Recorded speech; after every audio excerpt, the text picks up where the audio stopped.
So guys, may water gun tong isa. So baka ma-water gun kami. Tapos na yung ano, ayan, ang ilumal. Tapos pa sa kabila pa. So kung ano close. So may mga ano yan guys, sila may mga grupo-grupo mga naka-uniform yan. So, tapos na yung procession, yung fluvial. So papunta na silang simbahan. So hanap kami ng mga pamiestahan dito.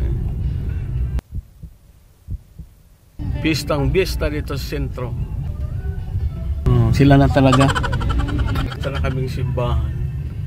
So ayan guys, so basaan talaga dito. Ito siguro to mamimiss na lang mga bawo ito, nagbabasaan pa oh. Ano ito yan?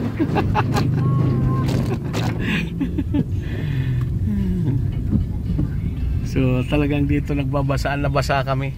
Buti na lang naka-close kami. Ito lang pinakamatindi. Ito ang Bureau of Fire. Baka kami basain nito.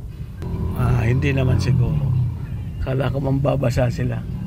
Ito tayong simbahan.